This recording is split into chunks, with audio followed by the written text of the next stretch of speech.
Welcome to what have I just read here with Nadia and Mike on Tuesday, 15th of August, and with the jingle as well. It is the Blessed Virgin Mary Day, and in fact the readings really weren't very long, so there's not much to talk about. Well, it would seem there isn't much to talk about, but there is. Yeah, there is. She's got a lot to say, apparently. Well, we'll see. So the first is from Isaiah. Right. The prophet Isaiah, and it's a famous prophecy which indicates to Jesus. Right. Because we have here, so we have this King Ahaz, the king of Judah, who is given through Isaiah. He's given this the prophecy about Jesus, because it says that the young woman, the virgin, will bear a child, and his name will be Emmanuel. So. Right, and Emmanuel, that refers to Jesus. This is considered the most important, isn't it? Prophecy. Yeah. About Jesus coming, isn't it? And this is how Matthew's Gospel. So the Gospels in Matthew's Gospel in the first chapter, this prophecy is referred to. Right. So it's also said about. So Matthew also says about Emmanuel. So he tells us about the birth of Jesus. And he says that, this way the prophecy was fulfilled, so, yeah. There's something interesting about, because he's actually talking about, he's also talking about someone that's about to give birth right now in the royal household. I asked, here the house said, is it you were there for the Lord will give you a son. Look, the young woman is with a child, and shall bear a son, and shall name him Emmanuel, and shall cut curds and honey. Isn't this something I'm reading now as I go along, and I did see this a little earlier. There's something like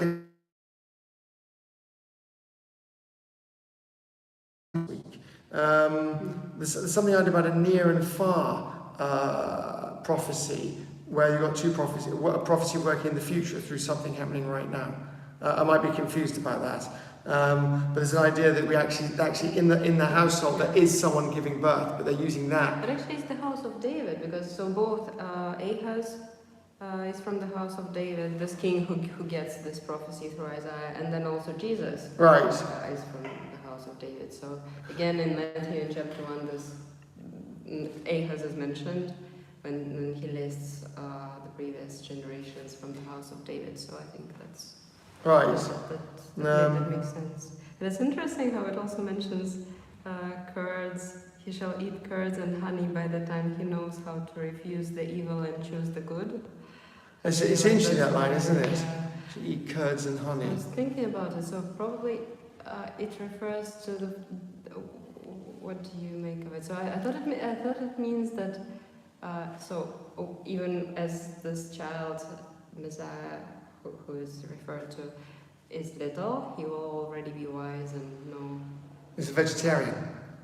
There's no meat. He eats curds and honey. But I think it refers to food for children. So this is apparently what they gave to children at a very young age. Oh, okay. He should eat curds and honey by the time he knows how. Oh, okay. So this is saying even as a child, he should immediately know the difference between good and evil. He'll be born into the world knowing that. Yeah, because remember, there was this. It's interesting. There was this story also in the Gospels, in Luke's Gospel, about Jesus teaching in the temple as a little child. Ah, right. He's so young and yet so wise. Yeah. That's really interesting. Exactly. Yeah. So even as a child, he's teaching in the synagogue, and he knows he has the gift of knowing the difference between right and wrong. That's very interesting, actually. It is a very interesting last line, that curds and honey.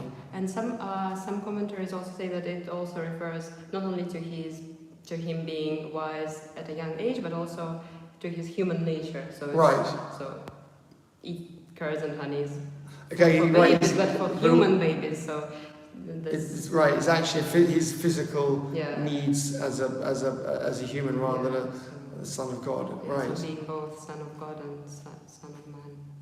Manifest in a human body that needs food. I hear a ping. Is that a fear ping? Yeah. We like fear pings. Yes. Interesting too, when Ahaz said he didn't want to ask for a sign, God said that he is weary. That's a very good question. So I think He didn't want to have a sign. It's interesting. I don't know. I mean, I sometimes feel that I don't want signs. Sometimes you get messages, you just don't want to hear them. He's like, no, I don't want to do that. And somebody's pushing you in the side going, you've got to remember this, you've got to do this, this is important, you've got to listen, you've got to listen. It's like, I don't want to listen, I don't want to listen, I want to do something else. Maybe, I don't know if that helps.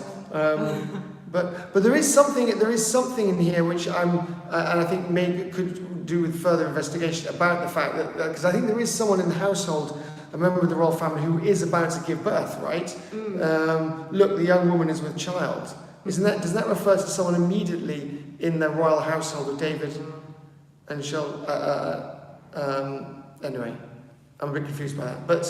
But yes, it's considered the most important prophecy. It's always a place for prophecies, isn't it? Good place to go. And it's directly mentioned in Matthew in the first chapter. So yeah, the same word is used in Emmanuel, but a slightly different spelling. And then Luke. It's 2 verses. Yeah, amazing. Yeah. A woman in the crowd raised her voice and said, "Blessed is the womb that bore you and the breasts that nursed you." But he said, "Blessed rather are those who hear the word of God and obey it." Amazing. It's actually made me think of when we had Bible studies with Malcolm in spring. We talked about Genesis, about Abraham, about the call of Abraham, and this reminded me of it because God was saying to Abraham that I will bless you, but then there was the ending to this, so that through you everyone is blessed, and I think this is very much in line with that. So not only Mary is blessed, but everyone who hears the word of God and obeys it. So it gives hope for faith. So the woman is saying, "Wow, your mother is amazing," and he's going, but actually better to listen to the message I have. So it's not exclusive, but it's open for everyone and gives hope to everyone, for all the nations, all the people, Jews and Gentiles. Right, of course, because his message was inclusive for everybody, wasn't it, around the world, to all people of all nations. And then talk about blue. When Jesus said, "Blessed rather those who hear God." Yes, exactly. Yeah, who listen to the message He's come to proclaim to us all. And then Nadia was saying something very interesting about blue. We happen to be wearing blue today. And Nadia's also got a blue skirt on, and we're in a blue chapel. And we didn't plan it. But tell us about your story about blue from St. Petersburg. Yeah, it's just that there was a very beautiful Catholic church there. It was also actually dedicated to Mary.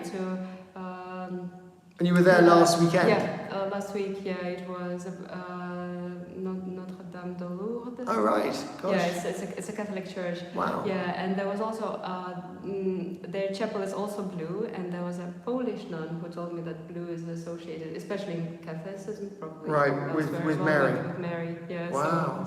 Blue So we're both completely by chance wearing blue on the festival of the Virgin Mary, and we're in a blue chapel. All very appropriate. And there was a very beautiful statue there of Mary, right? Wearing in blue robes. Excellent. And what is the chapel? Which church is that? It's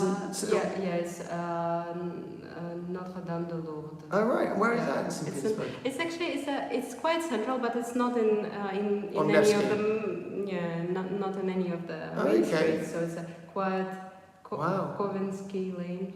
Okay. Yeah. And it's actually dedicated to, send us something in the chat, that'd be very interesting. And it's actually dedicated to Mary, very appropriate on this Mary feast. Right, we've been babbling on for 9 minutes, wow. Have a great Tuesday, and see you all tomorrow. Right, bye.